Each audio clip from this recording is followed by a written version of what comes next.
जय हिंद दोस्तों, स्वागत है आपका अपने यूट्यूब चैनल लाइट क्लासेस में। ये हमारी साइंस की 6 वीडियोज। आज हम बात करने जा रहे हैं पौधे एवं जंतुओं की उपयोगिता के बारे में। पौधे मनुष्य के किसी न किसी रूप में उपयोगी होते हैं, इसलिए पौधों को उगाया जाता है। पौधों के बिना मनुष्य जीवन असंभव होता है, इसलिए हमें किसी न किसी रूप में पौधों की आवश्यकता होती है और जंतुओं की भी, इसलिए पौधों को उगाया जाता है। पौधों के बिना मानव जीवन असंभव है। फर्स्ट है हमारा भोजन प्राप्त करने वाले पौधे कौन कौन से होते हैं। चावल, मक्का, ज्वार, जौ, गेहूं, मटर, चना, मूंग, अरहर आदि। चावल, मक्का और ज्वार से, जौ से हमें जौ ये और गेहूं, मटर, चना, मूंग, अरहर आदि से हमें भोजन प्राप्त होता है। सेकंड होता है हमारा रेशे प्रदान करने वाले पौधे। रेशे कौन कौन से पौधों से प्रदान होते हैं हमें। कपास के पौधों से रुई, जूट, सन, कायर आदि पौधों से रेशे प्राप्त होते हैं। ये हमारे रेशे प्रदान करने वाले पौधे होते हैं, इनसे हमें रेशे प्राप्त होते हैं। ठीक है। कागज प्रदान करने वाले पौधे पाइनस, चीड़, बांस, एबीज से रेशों से, तनों से कागज प्राप्त होता है। जो हमें कागज प्राप्त होता है वे हमें पाइनस, चीड़, बांस, एबीज के आदि के रेशों से हमें कागज प्राप्त होता है। फोर्थ है हमारा रबर प्रदान करने वाले पौधे। जो हमें रबर प्रदान करते हैं वे कौन से पौधे होते हैं। वे होते हैं हमारे हीबिया, ब्राजीलिएंसिस नामक पौधों से हमें रबर प्रदान होती है। फिफ्थ है हमारा गोंद प्रदान करने वाले पौधे। जिन पौधों से हमें गोंद प्राप्त होती है वे होते हैं हमारे नीम, बबूल, कुमरा। इनसे हमें गोंद प्राप्त होती है। और सिक्स है हमारे इमारती लकड़ी प्रदान करने वाले पौधे कौन कौन से होते हैं। इमारती लकड़ी प्रदान करने वाले पौधे होते हैं हमारे देवदार, पाइन, सीरिस, सौगान। इनसे हमें इमारती की लकड़ी प्रदान होती है। शाकाहारी तथा मांसाहारी जंतुओं के नाम। शाकाहारी जंतु क्या होते हैं। ये होते हैं हमारे हाथी, दरियाई घोड़ा, बकरी। हाथी, दरियाई घोड़ा और बकरी ये शाकाहारी जंतु होते हैं। और मांसाहारी जंतु जो मांस खाते हैं वे होते हैं कुत्ता, चीता, बाघ और भेड़िया। अब हम बात करने जा रहे हैं तंबाकू के सेवन से जो जो हमें हानियाँ होती हैं, जो हमारे शरीर को हानियाँ होती हैं वे क्या होती हैं, चलिए देखते हैं। तंबाकू के सेवन से दमा हो सकता है। तंबाकू हमारी सेहत के लिए हानिकारक होता ही है। इसके सेवन से हमें दमा भी हो सकता है, जो हमारे शरीर में सांस की बीमारियां लाता है और ये सांस के द्वारा होता है, इससे हमें दमा हो सकता है। ठीक है। सेकंड पॉइंट है हमारा तंबाकू के सेवन से कैंसर भी हो सकता है। जो तंबाकू का सेवन से हमें कैंसर हो सकता है। थर्ड है हमारा तंबाकू के सेवन से फेफड़ों का कैंसर होता है। ये कंपलसरी होता है, जो तंबाकू का ज़्यादा सेवन करते हैं उससे हमें फेफड़ों का कैंसर होता है। तंबाकू का सेवन करने वाले व्यक्ति को फेफड़ों संबंधी अन्य रोग जैसे टीबी, निमोनिया आदि का जोखिम अधिक होता है। जो तंबाकू का सेवन करने वाले व्यक्ति होते हैं इनको टीबी और निमोनिया आदि जैसी जोखिम बीमारियों का सामना करना होता है, इसलिए तंबाकू हानिकारक होता है। जनन क्या होता है। रिप्रोडक्शन। जनन द्वारा कोई जीव, वनस्पति, प्राणी अपने ही जैसे किसी दूसरे व्यक्ति को जन्म देकर अपनी ही जाति की वृद्धि करता है। जनन होता है जीव, जंतु या प्राणी कोई वनस्पति अपने ही जैसे किसी दूसरे जीव को जन्म देकर अपनी जाति की वृद्धि करते हैं। प्रत्येक जाति अपने ही जैसे जीव उत्पन्न करने की क्षमता रखती है, इसे ही जनन कहते हैं। पौधों के द्वारा ही अपने जैसे ही नए पौधों का उत्पन्न करना ही प्रजनन कहलाता है।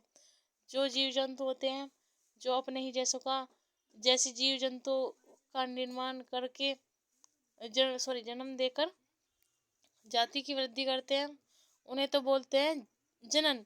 और जो पौधों द्वारा अपने ही जैसे नए पौधों का उत्पन्न करते हैं उन्हें बोलते हैं प्रजनन। सजीव में दो प्रकार के से जनन होता है। सजीव में दो प्रकार से जनन होता है। फर्स्ट है लैंगिक जनन और सेकंड है हमारा अलैंगिक जनन। लैंगिक जनन क्या होता है? सेक्सुअल रिप्रोडक्शन, जब किसी जीव जाति के दो सदस्यों द्वारा उत्पन्न दो युग्मों के मिलने से बनी रचना युग्मज द्वारा नई जीव की उत्पत्ति होती है, लैंगिक जनन कहलाती है। जिससे जो दो सदस्यों से उत्पन्न होती है और सदस्य द्वारा उत्पन्न या दो युग्मों के मिलने से बनी रचना युग्मज कहलाती है। इस नए जीव की उत्पत्ति होती है, लैंगिक जनक कहलाती है, जैसे मानव और जानवर। और सेकंड है हमारा अलैंगिक जनक। अलैंगिक जनक, जब कोई जीव जनन के लिए अपने शरीर के किसी भाग कोशिकाओं अथवा किसी विशेष निर्मित संरचना का इस्तेमाल करता है तथा इन संरचनाओं में कोई दो लोग नहीं मिलते, अलैंगिक जनन कहलाता है। जिसमें ना तो कोई जीव अपने शरीर का किसी भाग कोशिकाओं को का इस्तेमाल करता है और ना ही कोई दो लोग मिलते हैं, वो लैंगिक जनक कहलाता है। प्रत्येक जीव का प्रारंभ एक कोशिका में होता है। यदि यह एक कोशिका ही एक जनक द्वारा प्रदान की गई हो तो यह लैंगिक जनक कहलाता है। यदि एक कोशिका एक ही जनक द्वारा प्रदान की गई है तो वो अलैंगिक जनक कहलाएगा। ठीक है। अलैंगिक जनक से बनी संतान अपने जनक के समान या समरूप होती है, बिना बीज के प्रजनन अलैंगिक है, जैसे अमीबा। पौधों में प्रजनन। पौधों में प्रजनन क्या होता है? एक तो आता है लैंगिक प्रजनन और अलैंगिक प्रजनन, सेक्सुअल रिप्रोडक्शन, और होता है एक सेक्सुअल रिप्रोडक्शन। फर्स्ट होता है हमारा बीज और दूसरा होता है जो सेक्सुअल रिप्रोडक्शन में होता है वो होता है हमारा फर्स्ट बीज, और अलैंगिक प्रजनन में होता है हमारा खंडन। इसमें होता है निषेचन, इसमें है कालिको उत्पादन, इसमें होता है परागन, इसमें होता है बीजाणु निर्माण, और इसमें होता है आपका युग्मक जनन, और इसमें होता है विखंडन। लैंगिक जनन में और अलैंगिक प्रजनन में आपको पता चल गया है। ठीक है। लैंगिक प्रजनन क्या होता है और अलैंगिक प्रजनन क्या होता है। पौधों में अलैंगिक जनन, ए सेक्सुअल रिप्रोडक्शन इन प्लांट्स। इसमें नया पौधा एकल जनक से बनता है। इस प्रकार के जनन में दो लिंगों की आवश्यकता नहीं होती है। अलैंगिक जनन की निम्न विधियां होती है। फर्स्ट है विखंडन। जो आपका अलैंगिक जनन होता है उसमें फर्स्ट होता है आपका विखंडन। विखंडन होता है हमारा फिशन, एक कोशियों में पाया जाता है। यह एक कोशिकीय पौधों में पाया जाता। इसमें जीव या कोशिका दो या दो से अधिक कोशिकाओं में बढ़ जाती है। इसमें जीव या कोशिका दो या दो से अधिक कोशिकाओं में बढ़ जाती है और शतांती कोशिकाओं को नया पौधा बनाती है। विखंडन में दो जीव बनते हैं, द्विखंडन विधि कहलाती है, जैसे अमीबा।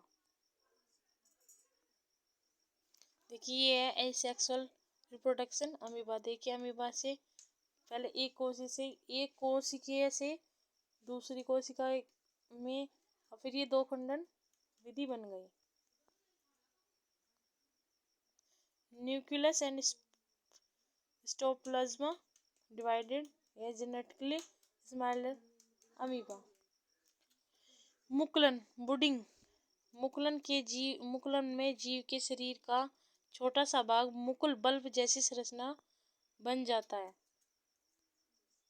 जो बाद में अलग हो जाता है और नया जीव बन जाता है। इसे मुकुल कहते हैं। मुकुल मुख्य जीव से अलग होके वृद्धि और विकास करता है, जैसे यीस्ट या हाइड्रा में। ठीक है। जो ये मुकुल मुकुल मुख्य जीव से अलग होके वृद्धि और विकास करता है, जैसे यीस्ट और हाइड्रा में। थर्ड है हमारा विखंडन, खंडन। बहुकोषीय पादपों जैसे स्पाइरोगाइस कुछ जीव पूरी तरीकों से विकसित होने के बाद दो या दो से अधिक खंडों में टूट जाते हैं और ये खंडन वृद्धि करके पूर्ण विकसित जीव बन जाते हैं।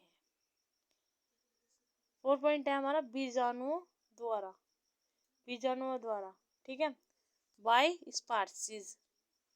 एक कोशिकीय बहुकोशिकीय पौधों में जनक पौधा अपने बीजाणु पेटी स्पायर केस में सैकड़ों प्रजनन इकाइयों पैदा करता है, जिन्हें बीजाणु कहते हैं, या अपने चारों ओर एक मोटी भित्ति बना लेते हैं। और पौधों की जब यह बीजाणु पेटी या भित्ति फटती है तो ये बीजाणु हवा, पानी, मिट्टी पर बिखर जाते हैं। यहीं से ये उगते हैं और नए पौधों को जन्म देते हैं, जैसे राइजोप्स, म्यूकर कवक, फर्न मास आदि।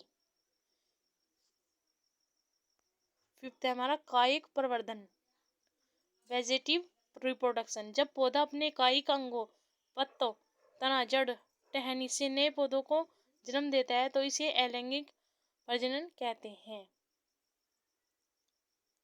जैसे गुलाब की कटी टहनी से नया पौधा बनाना, आलू से नए पौधों का उगना, स्पाइरोगाइस